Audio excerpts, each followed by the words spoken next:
Hello guys, and welcome to another episode of Is It Worth It, the series where I share my review and my opinion on different video games I've experienced. Today's video is about the new free Yu-Gi-Oh game, which you might have seen a few duels in my channel, and this is Master Duel. Yu-Gi-Oh Master Duel is the latest video game entry for the Yu-Gi-Oh franchise. The game was developed and published by Konami themselves, as they always held the rights to the Yu-Gi-Oh card game. Although the game was barely promoted prior upon its release, it did not prevent it from becoming one of the best Yu-Gi-Oh games out there.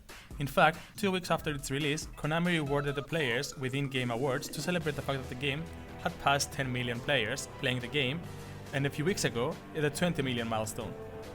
The game does not have a physical release, and it's free to download to any platform, and it contains microtransactions, which are not necessarily, unless the player playing the game wish to create more than 2 or 3 decks without playing a single pound. This review will not teach the basic of Yu-Gi-Oh and will only focus on the game. But don't worry, as the game has some very good tutorials to help the player catch up. Personally, I used to be a huge fan of the Yu-Gi-Oh anime and the game, but I stopped playing a long time ago. Nevertheless, thanks to the tutorial, I easily caught up to everything, all the way to the XYZ, pendulums, links, and all the other rules that they added throughout the years.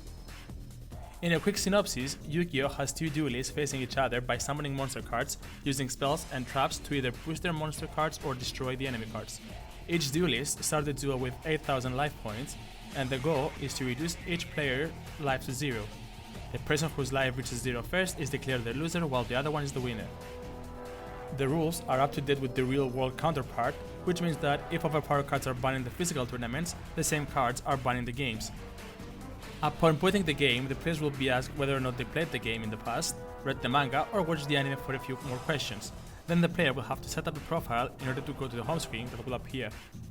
Each player logging in the game will always receive 1 free deck out of 3 given choices.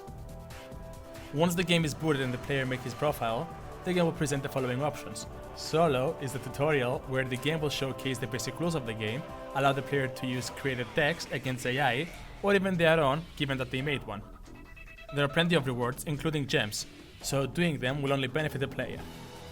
The duel option is where the player can face off against other players in hopes of ranking up.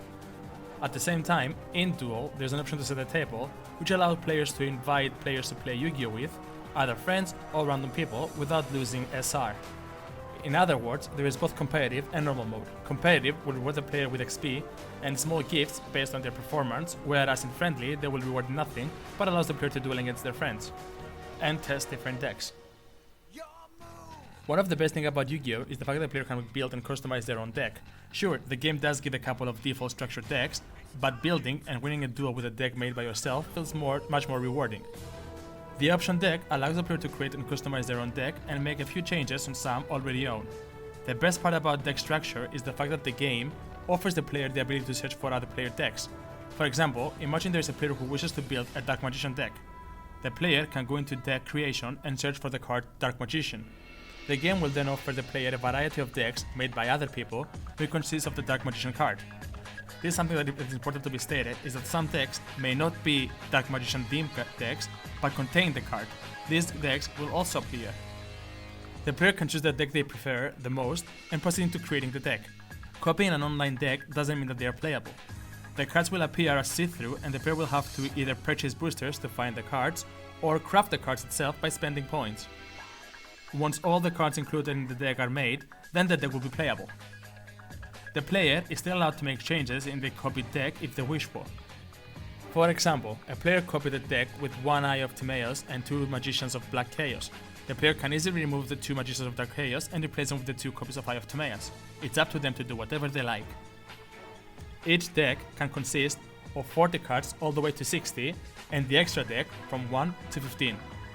The less the cards in the main deck, the better the draw will be, and the extra deck doesn't matter as they do not count towards the main deck.